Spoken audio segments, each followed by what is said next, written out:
Welcome everybody to another episode of Beyond the Patterns. So today I have the great pleasure to introduce Luis Pineda. He is a researcher at Facebook AI Research Fair in Montreal. He obtained his PhD from the University of Massachusetts Amherst in 2018. Advised by Professor Shlomo Silberstein. During his PhD, he focused on developing heuristic search algorithms for probabilistic planning and their applications to robotic problems. At FAIR, his focus has been on studying deep reinforcement learning and its applications. His recent work includes exploring the use of deep learning for active MRI acquisition and developing novel reinforcement learning-based methods for multi-agent collaboration in Hanabi. So today we have the great pleasure to have Luis here as a speaker, and his presentation will be entitled Active MR Case-Based Sampling with Reinforcement Learning.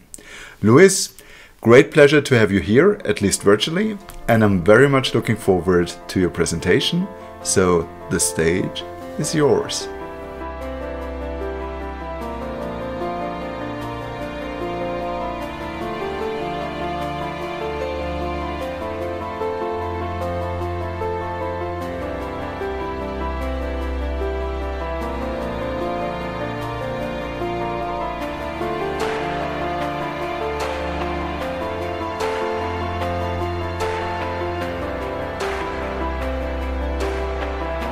First of all, thanks a lot for the invitation. I'm really happy to present their work here today. Well, the virtual here, right? And yeah, let me get started. So this was work done with collaborators from FAIR and also from McGill University. Sumana Basu is a student at McGill, and Adriana, Romero, Roberto, Calandra, and Michal, Drozdzal are from FAIR. Yeah, so let's get started. So magnetic resonance imaging is a powerful imaging technique. Some of its advantages over other modalities like computational tomography include or might include superior image quality and zero radiation exposure. But unfortunately, MRI acquisition is very slow. Sometimes it can take, an hour or more. And then this can lead to patient discomfort and artifacts due to patient motion. And from personal experience, like the MRI, being an MRI machine is a pretty stressful process. You have to be sitting still or lying still for quite a while. So anything to reduce this time would be of great benefit. So I think I'm guessing a lot of people here know this much better than I am, but just as a sort of like for context, how MRI works is that it scans what so-called raw case-based measurements, which are a 2D frequency representation of an image. And from this collected case-based data, an image can be reconstructed using an inverse Fourier transform. So as the video shows, every time we acquire some frequency, so in this 2D plane, they say we are acquiring rows of frequency measurements. Then as each additional row gets acquired, the image keeps getting sharper and sharper. And typically, it's not that the frequencies are acquired in just kind of completely free order, but there is some subsampling pattern. For example, rows as in the video, or columns, or some other type of pattern of acquisition. So this means that an obvious way to accelerate this process will be to use a subsampling pattern that, instead of acquiring all the possible frequencies for reconstructed image, you only acquire a partial number of them and then apply some reconstruction technique to do that.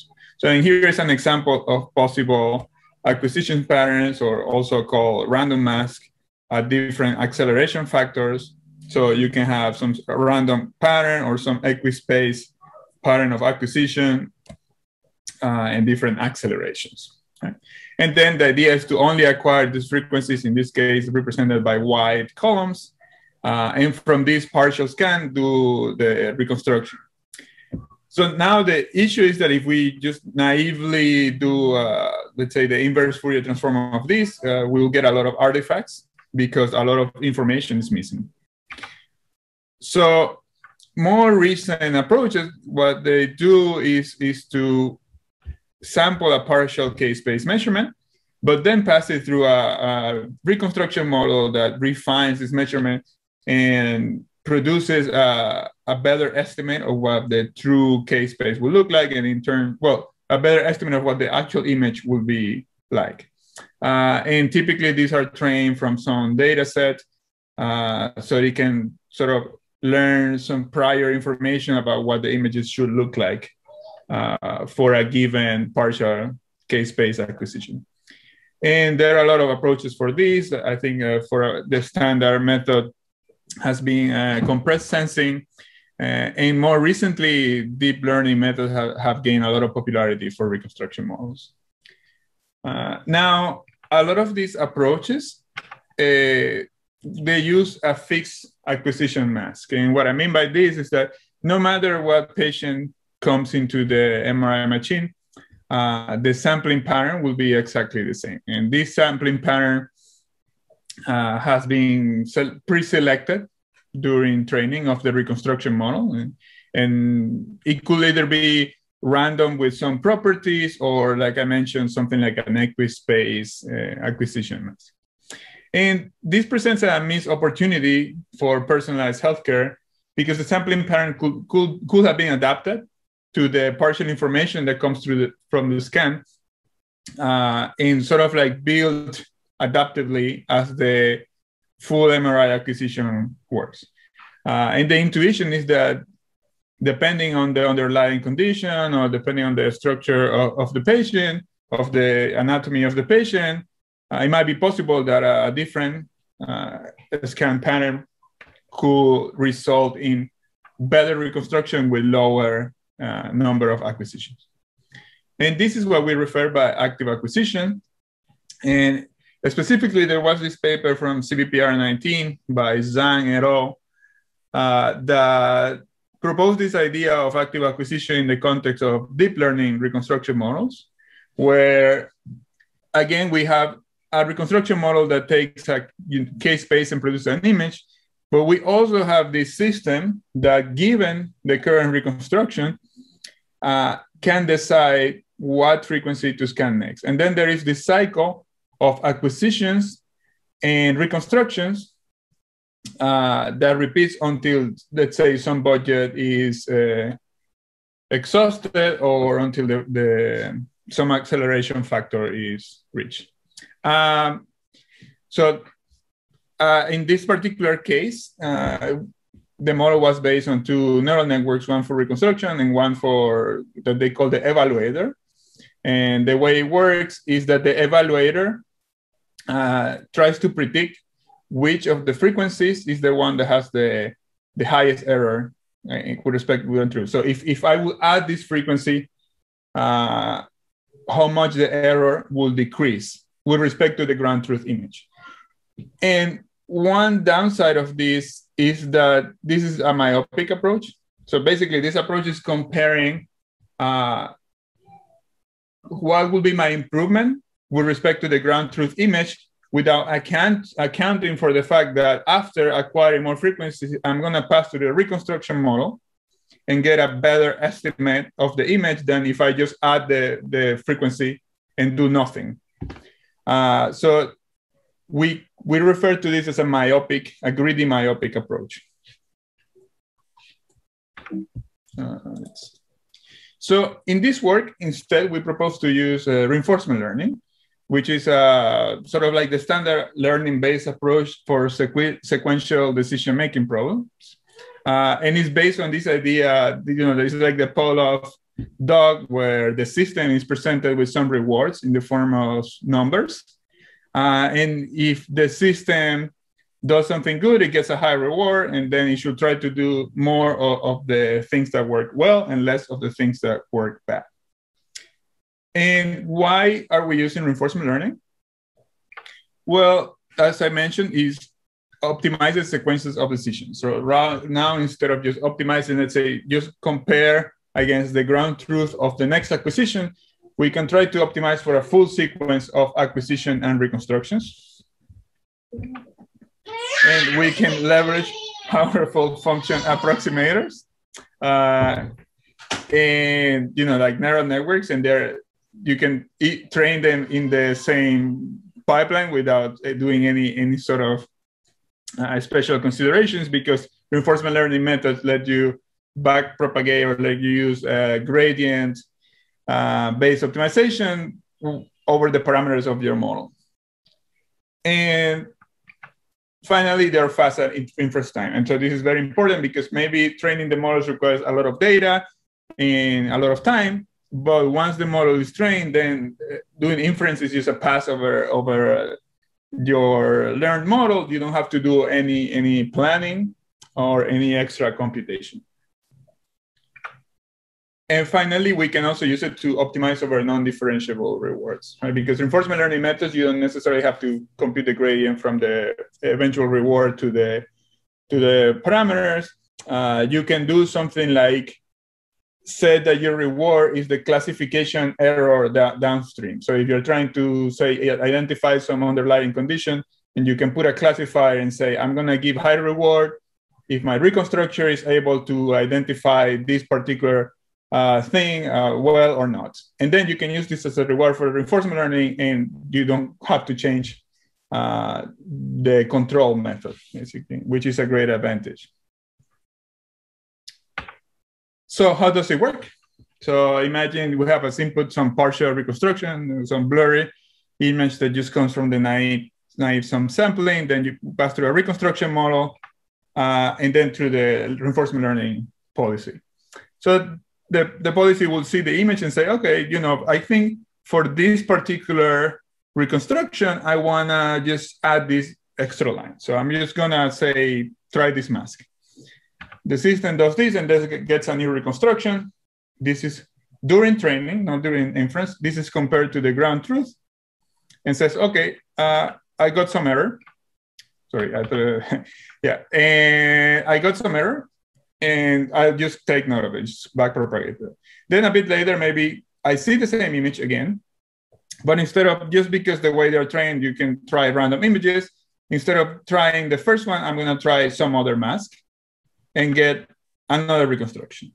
So how to decide which one's better? I will just compare against the error of the first one and the second one, and see that the error of the second image is lower. So let's say here, white is more error. So now the system knows that this particular action should be better. And if I ever see, the system will say, if I ever see an image similar to this one, then I want to do more like this and instead of this. So this is a very high level conceptual description of how it works. Basically, try to do more of the things that work for things that look similar to the input that you were seeing at that time. Feel free to ask any questions.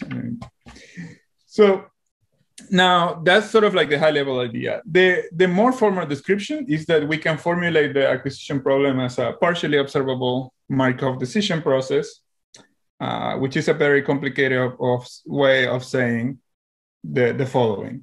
Our problem has a state that is not observable. We don't know what the ground truth image is. So this is our partially observable state. We can observe some of it in the form of the the frequencies that we have currently acquired. And this is where it's partially observable. And based on this ground truth image, the system presents an observation which corresponds to the current reconstruction and the mask. So the agent has information about which frequencies have already been acquired. And now we have actions, and the actions are just the next frequency to scan. And by frequency, I mean something like a k-space column or k-space row, depends on the system. Right? In this particular work, we were focusing on k-space columns. And then we have a transition function, which means if I take this action, this particular line, which I highlighted in blue, then I will transition to a new reconstruction that comes from doing the partial k-space after adding this line and passing through the reconstruction model. And this will lead me to a new unobservable state and a new observable observation. So this is what my transition function does. And then I have a reward. And the reward is a function that measures the quality of the reconstruction. So what this reconstruction looks like compared to the actual ground truth hidden image. So as you can imagine, this reward is only visible during training. And the idea is that we need to find a control policy that, given the observations, can tell us what to do so that it will maximize the expected reward over the true system. And one important detail in this work is that we are using a fixed pre-trained reconstruction model. So the reconstruction model, it becomes part of the environment, essentially, where it's just it's acting like this black box that produces observations given partial reconstruction. So this is the overall formulation. Now I'm going to talk about the experiments that we did and how we solved this problem. So first, let me talk about the dataset. We used the fast MRI single coil knee dataset, which contains close to 20,000 training slices. And we actually split because this doesn't provide a test split, or it's basically a secret test split for the NeurIPS challenges. Then we divided the validation data in two halves, one that we use for validation and one that we use for testing the model.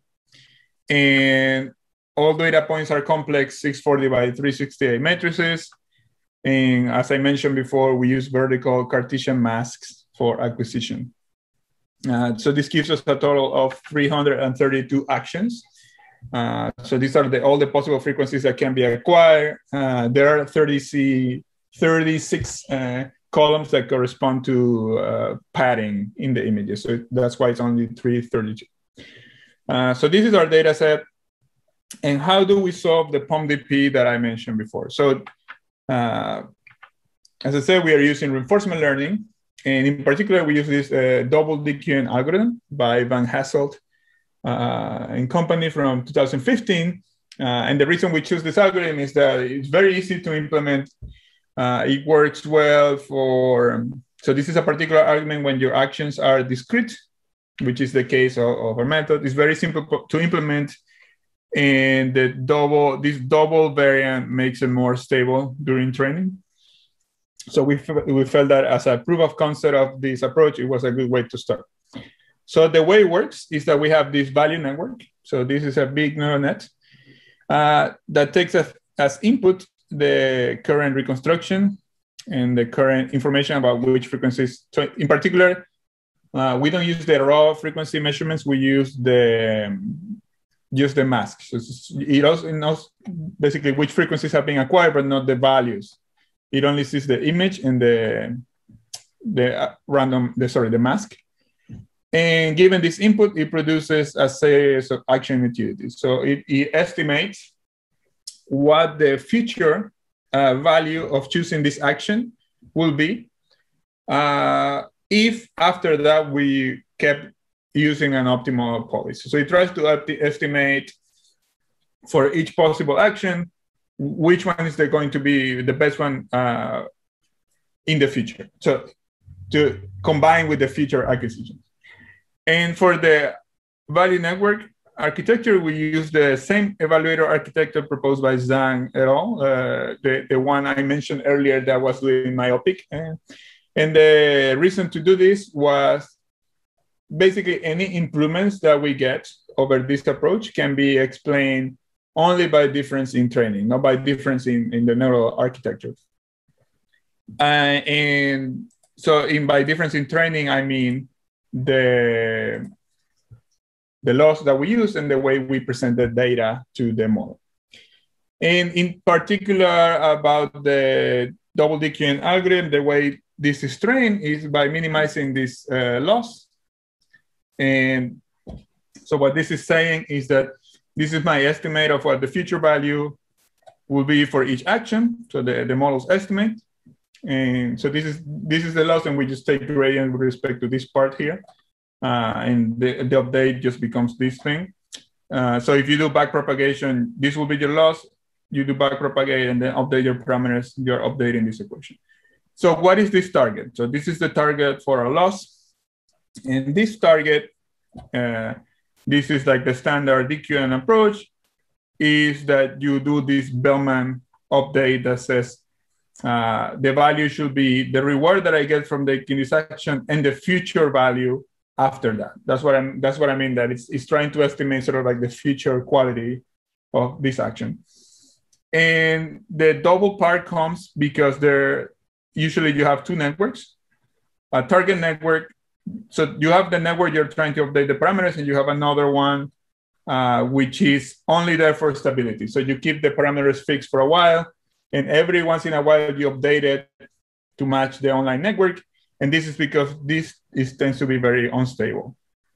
And the double part comes because there is this max operation where you use the online network also. It's a technical detail, but just I wanted to highlight this part. And that's it. You update using this equation from data stored in a big buffer of observations and actions and rewards. You just keep trying random actions and storing them on a big data set. And at every step, you take action from the buffer of data and update this equation. And in our experiments, we updated for 5 million steps, which is like roughly a few loops over the full data, maybe like two full loops over the full data set. Okay, so a few more experimental details. We experimented with 2 variants of this DDQN approach. One is subject specific, and another is dataset specific. So the subject specific is the one I've been explaining. The dataset specific is a different variant where instead of feeding the observations, the model only gets information about the current time step. So it will generate a policy that is basically the same for all any image that it sees. It just learns what to do, sort of like the first acquisition should be this, the second should be this, and so on. And this is the dataset specific variant. And for this, we use a much simpler model. We just use like a feed-forward multi-layer perceptron with 2 or 3 layers. And the reward function is the delta improvement in reconstruction score. So that means how much the MSE or SSIM, for example, improve with respect to the reconstruction that we had before taking the action. And we consider 2 scenarios. So one is a normal, what we call normal acceleration, which starts with 30 low frequencies already pre-scanned. So this is roughly 11x acceleration to start. And the other, which we call extreme acceleration, only starts with 2 frequencies. And both of them keep going until all columns have been scanned. Okay, so now one important thing is that, as I mentioned, the reconstructors are pre-trained. And so for this, again, we use the reconstruction architecture of Zhang. And the reconstructors are pre-trained with random masks. So depending on the scenario, if we are doing extreme acceleration or standard acceleration, we keep the number of low frequencies fixed to the same value. And then we only vary the number of high frequencies. So we select some n number of high frequencies, and for this n, the actual frequencies are selected uniformly at random. And the value of n is sampled from a beta distribution such that the expected acceleration is roughly 4x. And the reason we do this, it's similar to the way this reconstructor was trained. But also in our earlier experiments, we found that the distribution of masks that the reconstructor is trained on is very important. So you can have normally we've seen that random masks tend to lead to better reconstructors. But if you train the reconstructor with low frequency mask and then try to use it with random mask, it's pretty bad. So we try to use a distribution that sort of cover the possible scenarios that you will see during active acquisition. And yeah, so this is about the reconstructor uses. And like I said, this is pre-trained. Once we start doing the RL method, it's just fixed. So when we compare with the evaluator framework, we did the same just to avoid any sort of like abnormalities where we are jointly training reconstruction evaluator like Zandy, and then it will make it hard to compare because the way they're trained, the evaluator will also reduce reconstruction quality. So we keep it pre-trained as well. So here are the baselines that we compare to. Random, just acquiring using random mask, so a random order. Random, but biasing towards low frequencies. So low frequencies are more likely to be chosen earlier. Then choosing from low to high frequency. The evaluator proposed by Zhang, which is the greedy method that I talked about at the beginning. And then a one-step greedy oracle. And this greedy oracle, what it does is just picks the k-space column that improves the reconstruction. So improves the reconstruction after acquiring this action, right? So it has access to the actual comparison with the ground truth. So this should be seen as basically the best case for a one-step model. And it will be impossible to do this in practice because it uses information about the true image.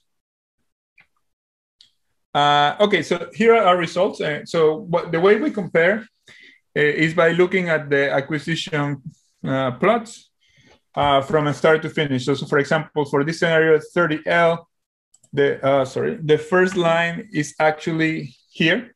So this is like 11x acceleration. As we acquire more lines, it moves to the left to lower acceleration. And what we want to see is a profile in which for this particular metric, which is mean square error, we would like to see the method will be as low as early as possible. So this is for our two scenarios. Our methods are in yellow and black. And as we can see, the acquisition curves are lower than all the considered baselines, except obviously the oracle, which has ground truth information. And in particular, it's better also than the evaluator of Zhang et al. And as I mentioned, importantly, this is exactly the same neural architecture. The difference comes only in the way it was trained, which is what using reinforcement learning. And these are the curves for the scenario with extreme acceleration. Now, numerically, this can be more easily seen in a table where we take the area under that curve. And what we want to see is that this area under the curve should be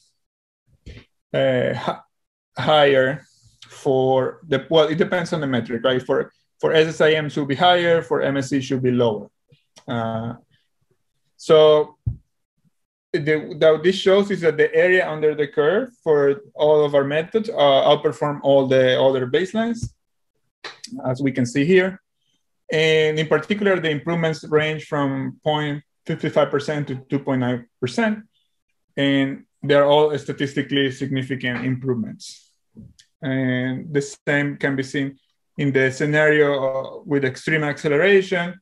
In this case, the improvements are even larger, ranging from 268% to 11.6%. So, you know, it means this area, the whole acquisition profile tends to be better than the baseline.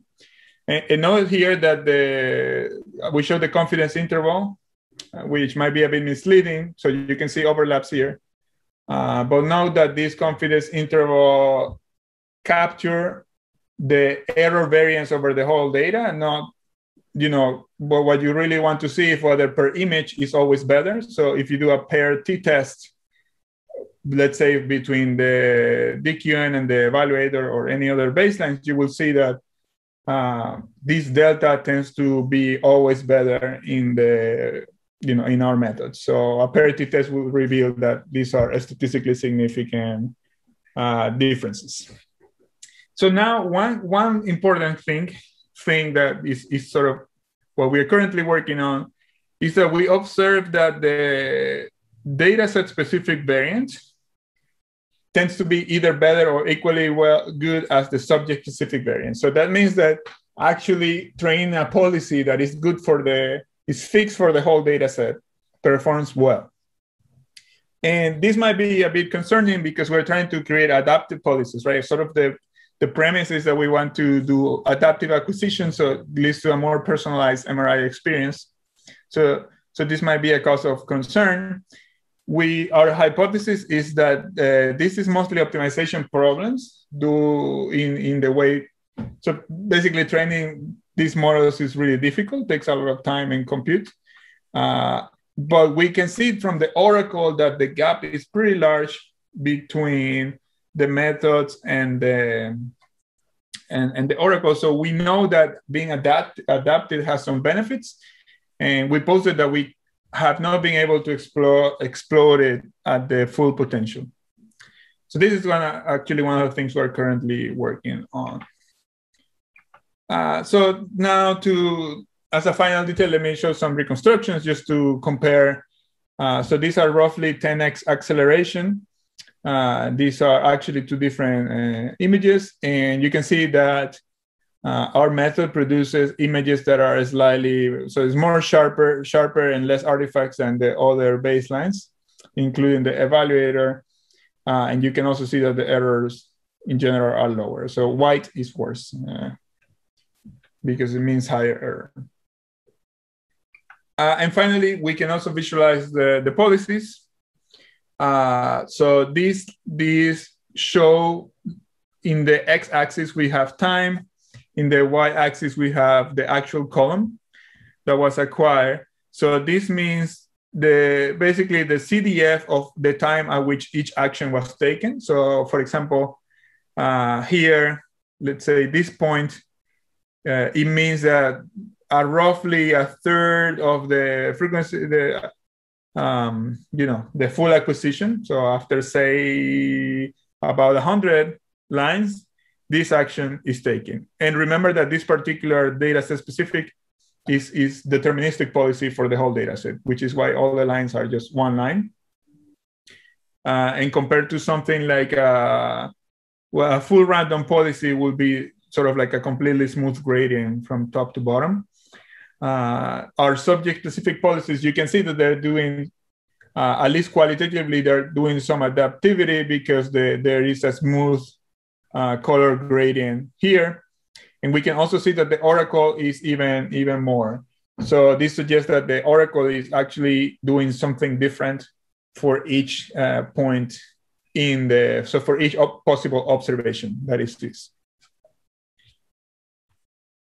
So in summary, we saw how to formulate the active MRI case space problem as a POMDP and propose to use the user reinforcement learning to solve it.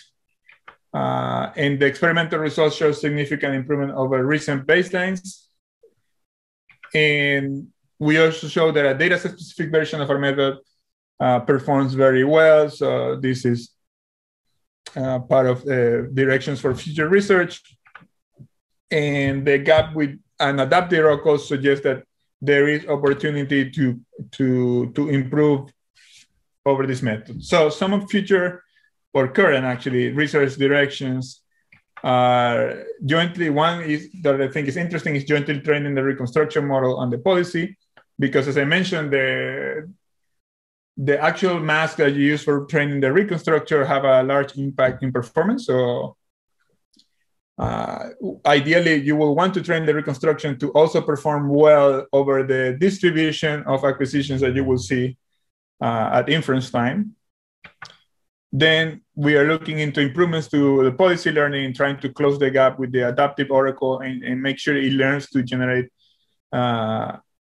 powerful adaptive policies, and scaling to larger modalities and multiple images, which has some complexity because just the single core data is already pretty costly. It takes a few days to train these methods. And yes, that's all I have for today. Happy to answer any questions. Luis, thank you very much for the presentation. I have some applause for you. I hope you can hear it. Yes. So if you were in Germany now, we would be knocking on the table. Thanks. That's great. So, okay. So there were actually quite a few questions, and I have them right here. So the first one is, in that particular scenario, you can choose every action only once. So Yes. is there a specific mechanism in the reinforcement learning that models this, or is this hard-coded, or how is this done? It's actually hard-coded. It makes training harder. And the way this is done is two things. One is the values of these actions are basically set to very bad value during training. And also is that when sampling the action, so these methods, you need to sample some random actions for a long time just to make sure it sees enough data. We only sample from actions that are valid. And this is the standard procedure for these kind of problems. Yeah, it makes sense to make it that way. So I was just wondering if it also implies a change in the modeling or something like that. But that's cool. Even I can do that. So thanks. Did you actually work with live acquisitions using an MR scanner? And did you do that like in a simulation study? Do you really work live on the scanner for the acquisition? No. We created a simulator for this. So we took the fast MRI data, and I actually didn't have the slide, but I guess it's all in some slides. It appears the repository. Sorry. Here. So we basically build a simulator that takes the fast MRI data and simulates the whole acquisition process of like adding a line, and it's easy to swap the reconstructor model. So you don't have to use our reconstructor. You can use your own reconstructor if you're interested in this. And yes, so moving to there are a lot of subtleties. My understanding from what I've heard is that in the actual scanner will require some work, not just the method, but the way acquisition works in the scanner. For some, my understanding, which changed recently, was that for NIST, for example, doing these sort of like free jumps in scan is not necessarily ideal. Will result in some sort of problems. So there are like extra factors that need to consider when to put this on a scanner. Mm-hmm. But it's something that is on our radar, definitely. We're talking to sort of a lot of people to try to get a better understanding of that.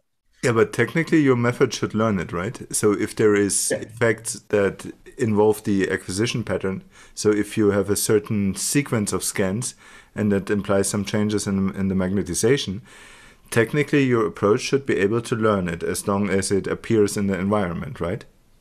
The approach should be able to learn it, but it will be very important to have a good simulator for this process to use during training.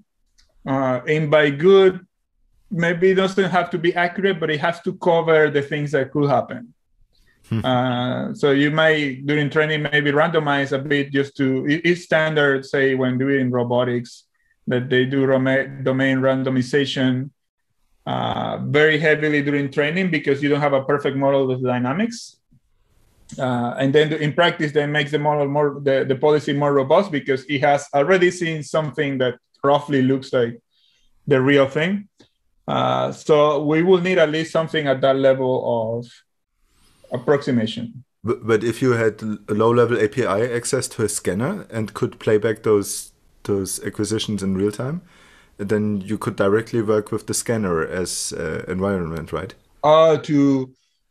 Yes, but I think we will have to be combining with these models take a lot, like millions to train. It takes a lot of data. So I think we will need to combine sort of like the high fidelity data coming from the scanner with something else. Okay. Because otherwise it won't be, I think that unless there is some, unless you can get much more data that I can imagine, then I would think that it won't be enough. just to rely on the data coming from the scanner. And you need realistic objects, right? Because it's scanning the same pineapple again and again.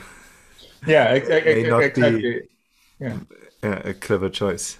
Absolutely. So you have quite a decrease in the mean square error, and it's pretty impressive. Do you know which level of mean square error is acceptable for the application, or you have these different scan trajectories over time? Is there a particular point where you could say, okay, now it's probably a good scan, or has this to be determined in each application differently? Yeah, I think it has to be determined per application, and also I don't know if there is, but if there are any radiologists here who probably know better. My understanding is that there is like no magic number where, you know, let's say you achieve some SSIM and you know the images will be good. You can have a like very high metric, but it might still be not great for diagnosis. So like the fast MRI core group has done like this interchangeability study just to check that the models, you know, the radiologists will like get the same diagnosis either from a reconstructed image and a full scan. We saw that our results were roughly in line with what like the best models for this particular data set. But I think for diagnosis, at least for me, you will need like multi-coil data, and then you can get much higher SSIM, close to like 90 something, which is much higher than what we have here. So I would want to qualify this that this is more of like a proof of concept right now, and we are looking into, you know, getting the more realistic models working with this. Also, when I look at the result that you essentially got the data-dependent results were better than the patient-specific trajectories. Is that also because you probably need more freedom to express custom trajectories, and just sampling over the case baselines is not enough? And if so, what's a good model to do that? Because now every line is an action. Will your action space then explode, or can it be formulated in a continuous way, or what would be good strategies to do so? We are actually, I think most of the things you mentioned are, you know, we are talking about it. And one is the model. Sorry, I don't want to disclose your secrets. Yeah, so a few things we can mention is that there was this, concurrently to us, there was another paper was presented at NIRBS, where they trained, they use a policy gradient method for training. Is another reinforcement learning method for the same problem. And one thing they found was that first, greedy policies were almost as good, or, you know, slightly worse maybe than, so, and by greedy, it means just train your RL agent and set the discount to 0. So really what it's learning is just to predict which one is better after one reconstruction. So it's still better than, say, this other approach that compares to ground truth, but it's completely greedy. And as us, they did some more analysis, but they also concluded it's probably some optimization issue. They had a lot of variance in the gradients for say the longer horizon has a lot of variance in the gradient. But they do find that the policies are adaptive. They check that the greedy policies and even the not fully full horizon, but say with some discount, they also adaptive. So we know this can be trained, and it's probably just a combination of finding the right mix between the model and the optimization method to train it. Like typically reinforcement learning methods, you rarely see like a very big neural net, because these methods are very brittle, like in terms of you requires tricks, like I mentioned, like a target network, and to make sure that you can optimize well. And I guess you know, the optimization surface is probably very complicated. So as soon as it finds something that works, it kind of sticks there, which is like probably what's happening with like the, you know, it's probably that the subject specific right now is converting to something very similar because it's just kind of easier. So these are all things that we're looking at, sort of like what is the best combination of architecture and training setting, which might be, for example, a greedy, just focus on being greedy, but as good as possible. Yeah, it's definitely an open question right now. We don't have a good answer. Yeah, but that's what research is for, right? Yeah, exactly. Determine those answers. Luis, this was a wonderful presentation. I thank you very much for coming virtually to Erlangen. And I'd like to share another round of applause with you. So thank you very much for coming. Thank you.